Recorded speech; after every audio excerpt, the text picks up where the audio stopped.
National commission for protection of child rights के chairperson Priyanka कानूनगो ने BJP की ज़ेर-ए-क़यादत मध्य प्रदेश हुकूमत पर जोर दिया कि वो इस बात को यकीनी बनाए कि रियासत में हिंदू तलबा को मदरसों में ना भेजा जाए और वो बाकायदा स्कूलों में तालीम हासिल करें। मीडिया से बात करते हुए कानूनगो ने कहा कि मदारिस जहां इस्लामी तालीम दी जाती है, तालीम के हक एक्ट की दफात के तहत शामिल नहीं है। उन्होंने कहा कि NCPCR को बताया गया है कि मध्य प्रदेश के 1755 रजिस्टर्ड मदारिस में कम से कम 9714 हिंदू तलबा पढ़ रहे हैं। कानूनगो ने कहा कि उनमें से ज्यादातर बुनियादी सहूलियात, मेयारी इंफ्रास्ट्रक्चर और मुनासिब हिफाजती इंतजाम का फुकदान है। उन्होंने ये भी कहा कि NCPCR के पास दस्तियाब मालूमात के मुताबिक मदारिस के असातिज़ा के पास B.Ed जैसी मतलूबा डिग्रियां नहीं है। हिंदू तलबा को मदरसों में भेजे जाने पर एतराज़ करते हुए कानूनगो ने कहा कि मैं मध्य प्रदेश की हुकूमत से दरख्वास्त करता हूँ कि वो इस मामले पर फौरी इक़दाम करे। दिल्ली हाई कोर्ट ने हफ्ते के रोज वज़ीर आला अरविंद केजरीवाल की अहलिया सुनीता केजरीवाल को हिदायत दी है कि वो सोशल मीडिया प्लेटफॉर्म से एक्साइज पॉलिसी केस से मुतालिक अदालती कार्रवाई की वीडियो रिकॉर्डिंग को हटा दें।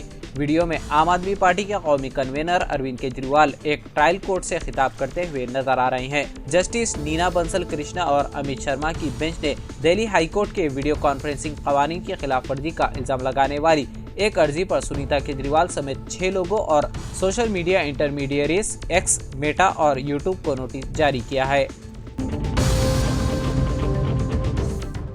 हज के रुकने आज़म की अदायगी के लिए लाखों आज़मीन मैदान अरफात में पहुंच गए हैं, जहां वो ज़ोहर और असर की नमाज क़स्र व जमा की सूरत में अदा करेंगे और खुतबे हज सुनेंगे। हुज्जाज सारा दिन मैदान अरफात में इबादत इलाही और दुआएं करते हुए गुजारेंगे।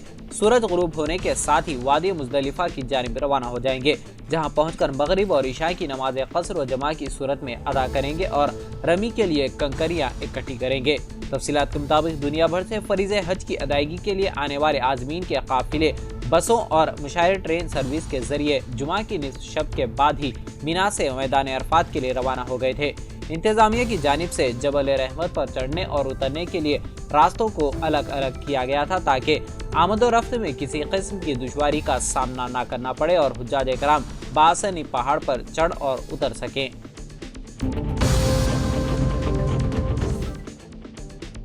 G7 मीटिंग में शिरकत करने और इटली के अपने एक दिन के दौरे के दौरान मुतादिद 2 तरफा मुलाकातों के बाद वज़ीर आज़म नरेंद्र मोदी हफ्ते को दिल्ली वापस हो गए। वज़ीर आज़म ने कहा कि आलमी रहनुमाओं के साथ बातचीत के बाद उनका दिन नतीजा खैज रहा। उन्होंने एक्स पर पोस्ट करते हुए कहा कि अपोलिया में G7 सरबराह इजलास में एक बहुत ही नतीजा खैज दिन गुजरा। आलमी रहनुमाओं के साथ बातचीत की और मुख्तलिफ मौज़ूआत पर तबादले ख्याल किया। हमारा मकसद ऐसे मौसर हल पैदा करना है जिससे आलमी बरादरी को फायदा पहुँचे और आने वाली नस्लों के लिए एक बेहतर दुनिया की तश्कील हो। PM मोदी ने उनकी गर्मजोशी और मेहमान नवाजी के लिए इटली के अवाम और हुकूमत का भी शुक्रिया अदा किया। उन्होंने कहा कि एक अहम G7 चोटी कॉन्फ्रेंस जहां मैंने आलमी सतह पर हिंदुस्तान का नुक्ते नज़र पेश किया। पेट बशीराबाद पुलिस ने BRS लीडर, साबिक वजीर और MLA CH मल्लारेड्डी और उनके दामाद मरी राजशेखर रेड्डी के खिलाफ मुकदमा दर्ज किया है, जो कि एक MLA भी हैं। मुबैना तौर पर एक सॉफ्टवेयर मुलाजिम की जमीन पर कब्जा करने की कोशिश करने के इल्जाम में मुकदमा दर्ज किया गया है। अहदेदारों ने बताया कि ये दोनों MLA के खिलाफ दर्ज एक मुकदमा पुराना था और इसमें मजीद कोई पेशरफ्त नहीं हुई है। इससे कबल S श्रीनिवास रेड्डी की दर्ज कराई गई शिकायत की बुनियाद पर पुलिस ने मल्लारेड्डी, राजशेखर रेड्डी और दीगर के खिलाफ मुबैना तौर पर 32 गुंठा अराजी पर कब्जा करने और उसमें तामीरात को मुनहदम करने की कोशिश करने के इल्जाम में मुकदमा दर्ज किया गया था। पुलिस ने बताया कि मामले में दोनों फरीकों के खिलाफ मुकदमा और जवाबी मुकदमा दर्ज किया गया है। छत्तीसगढ़ के कोंडागांव में जुमा की देर रात गए मुसाफिरों से भरी बस के हादसे का शिकार होने से 2 लोगों की मौत वाक़ हो गई और 25 से ज्यादा अफराद जख्मी हो गए। इत्तलात के मुताबिक यह हादसा जिले कोंडागांव में नेशनल हाईवे के करीब पेश आया। हादसा उस वक्त पेश आया जब तेज रफ्तार बस का टायर अचानक फट गया। टायर फटते ही बस बेकाबू होकर सड़क के किनारे एक दुकान से जा टकराई। हादसे में 2 अफराद मौके पर ही दम तोड़ गए, जबकि 25 से ज्यादा अफराद जख्मी हैं। जख्मियों में कई बच्चे और खवातीन भी शामिल है। इस हादसे में बस के ड्राइवर और एक मुसाफिर दोनों की मौत वाक़ हो गई। ये बस महिंद्रा ट्रैवल्स की बताई जाती है। वाक़े के बाद पुलिस फौरी तौर पर मौके पर पहुंच गई और छानबीन शुरू कर दी। حیدرآباد سے تعلق رکھنے والے ایک عازم حج محمد تاج الدین کا مکہ سے مینا کے سفر کے دوران دم گھٹنے کی وجہ سے انتقال ہو گیا، جو پرانے شہر کے شاستری پورم سے تعلق رکھتے تھے اور وہ تلنگانہ حج کمیٹی کی جانب سے اپنی اہلیہ کے ساتھ سعادت حج کے لیے روانہ ہوئے تھے۔ اطلاعات کے مطابق مینا روانہ ہونے کے لیے بس میں سوار ہونے کے بعد محمد تاج الدین کی سانس پھولنے لگی اور وہ گھٹن محسوس کرتے ہوئے چکرا کر بس میں بے ہوش ہو گئے۔ بس میں سوار دیگر افراد نے انہیں بس سے نیچے اتار کر CPR کی مدد سے طبی امداد پہنچائی، لیکن وہ انتقال کر گئے۔ بتایا گیا ہے کہ مکہ مکرمہ میں گزشتہ چند دنوں سے درجہ حرارت میں کافی اضافہ دیکھا جا رہا ہے۔ جمعہ کو مناسک حج کے آغاز کے موقع پر بھی کافی گرمی تھی اور تلنگانہ کے عازمین کو مینا روانہ ہونے کے لیے وقت پر بسوں کا بھی انتظام نہیں کیا گیا۔ عازمین حج کو جمعرات کی رات سے ہی مینا منتقل ہونا تھا اور انہیں جمعہ کو ظہر تک وہاں پہنچنا تھا، لیکن جمعہ کی دوپہر بسوں کا انتظام کیا گیا اور کم تعداد میں بسوں کو لایا گیا، جس کی وجہ سے ایک بس میں گنجائش سے زائد افراد سوار ہو گئے، جس کی وجہ سے بھی عازمین کو مشکلات کا سامنا کرنا پڑا۔ تلنگانہ کے نارائن پیٹ ضلع میں اراضی تنازع میں گاؤں والوں نے ایک شخص کو جانوروں کی طرح لاٹھیوں سے پیٹ کر ہلاک کر دیا۔ دل دہلا دینے والا یہ اس واقعے کا ویڈیو سوشل میڈیا پر وائرل ہونے کے بعد وزیر اعلیٰ ریونت ریڈی نے ریاست کے DGP روی گپتا کو ہدایت دی کہ وہ حملہ آوروں کے خلاف سخت کارروائی کریں۔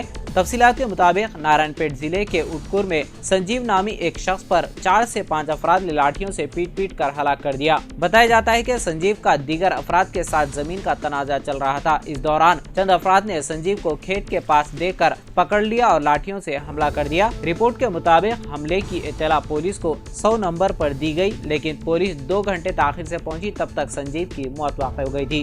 سنجیو کے گھر والوں نے پولیس کے خلاف سخت مظاہرہ کیا۔ اس واقعے کا علم ہونے کے بعد وزیر اعلیٰ ریونت ریڈی کی ہدایت کے بعد DGP روی گپتا نے نارائن پیٹ ضلع SP سے بات چیت کرتے ہوئے واقعے کی تفصیلات حاصل کی اور پولیس کے تاخیر سے پہنچنے کے الزام کی تحقیقات کرنے کی ہدایت دی۔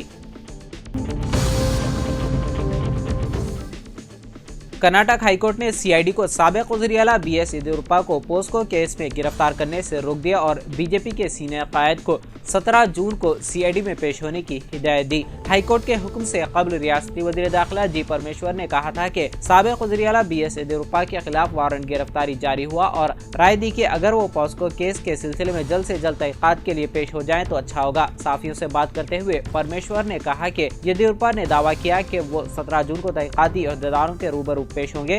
یدیورپا کے خلاف گرفتاری وارنٹ جاری ہو چکا ہے، انہیں پولیس اسٹیشن لے جا کر پوچھ تاچھ کی جائے گی۔ پولیس قانون کے مطابق ان کے خلاف اگلی کارروائی کرے گی۔ BJP کے اس الزام پر کہ کرناٹک پولیس کا یہ اقدام انتقامی سیاست پر مبنی ہے، پرمیشور نے دعویٰ کیا کہ BJP تو یہ کہے گی کیونکہ اس کے پاس کہنے کو کچھ اور نہیں۔